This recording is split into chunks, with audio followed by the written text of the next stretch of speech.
Bonjour. Alors, suite à une discussion intéressante avec Mylène, qui est, qui gère les chambres d'hôtes dans lesquelles je suis, dans le Jura, là, et qui sont très bien d'ailleurs. Il y avait la question, comme elle fait des choses un peu thérapeutiques, elle dit, ah oui, mais des fois, après une séance, moi j'ai trop ramassé les difficultés des personnes. Alors, je vais vous faire une réflexion là-dessus parce que ça nous arrive aussi dans un cadre non thérapeutique.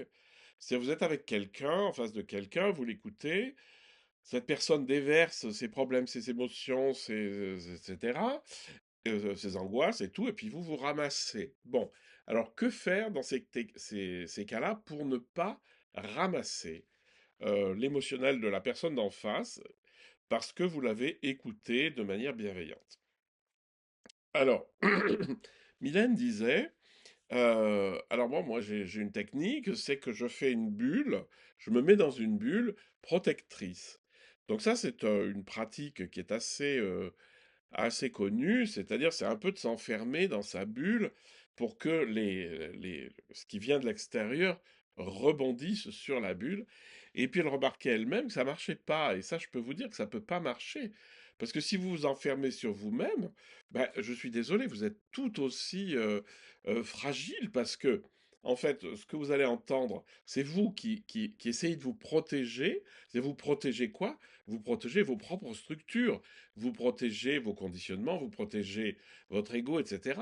Mais en fait, je suis désolé, mais quelqu'un va dire quelque chose et ça va buter. Et c'est parce que ça bute sur vos conditionnements à vous que ça va vous toucher. Donc le grand truc, c'est il faut pas que ça bute sur moi, donc il faut pas qu'il y ait quelque chose là.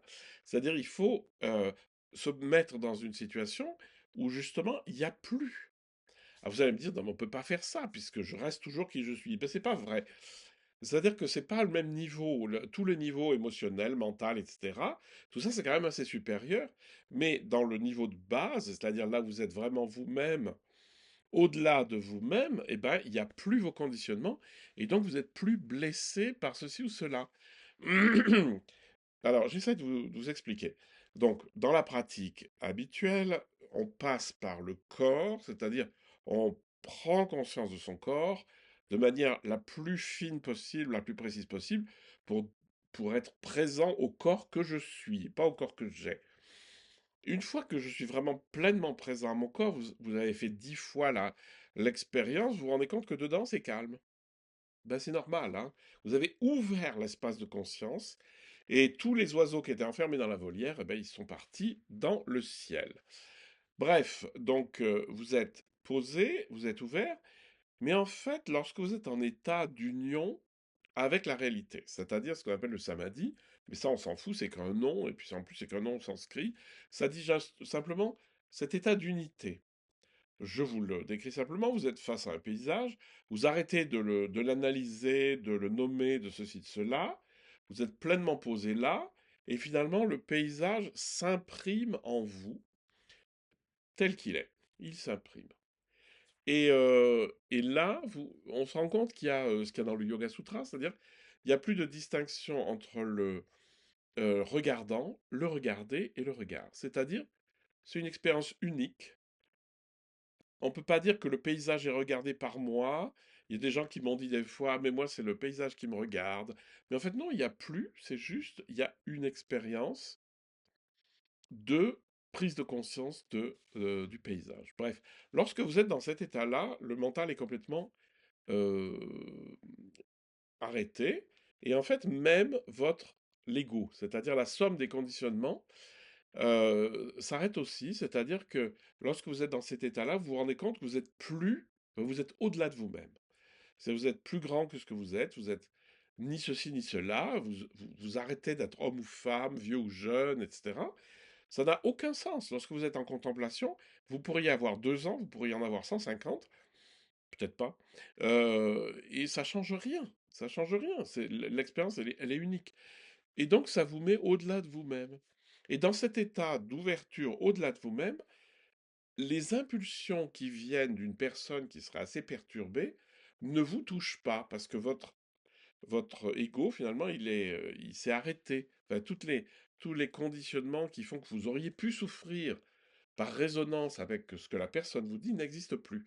Donc, je vous invite juste, lorsque vous écoutez quelqu'un et que ça va être un peu difficile, d'accueillir la personne totalement, de vous accueillir déjà corporellement, vous êtes assis, vous respirez, vous sentez votre, voilà, votre verticalité, vous sentez votre corps, vous accueillez cette personne dans son cadre, ça vous la voyez, mais vous voyez tout ce qu'il y a autour, vous écoutez, mais vous entendez aussi tous les bruits, ça ne vous empêche pas de l'écouter parfaitement.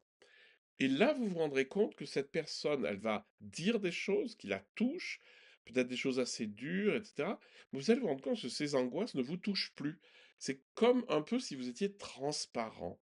Eh bien, je vous invite juste à faire cette expérience-là. C'est lorsque vous êtes là, enfermé en vous-même, et que vous dites, oh punaise, là, il y a du lourd, que ça va vous toucher. Et si vous êtes dans le hyper large, hyper accueillant, eh bien, la personne va pouvoir se dire déjà, parce que lorsque vous êtes dans le large et accueillant, vous êtes dans l'aimant aussi, vous êtes dans la bienveillance. Et dans la bienveillance, la personne peut se dire. Si vous êtes là, jugeant et essayant de trouver des solutions, ça va pas le faire. La personne va être bloquée, elle va se mentir à elle-même, ça va être compliqué. Si vous êtes juste dans une attitude d'accueil, elle va être bienveillante, vous allez être au large, la personne va se dire, mais ça ne vous touchera plus. Voilà, bah essayez d'en faire votre quelque chose parce que ça change tout d'accueillir quelqu'un large, c'est-à-dire présent à mon corps, présent au monde et présent à cette personne. Ça vous évitera de ramasser ses angoisses, ses problèmes et ses difficultés.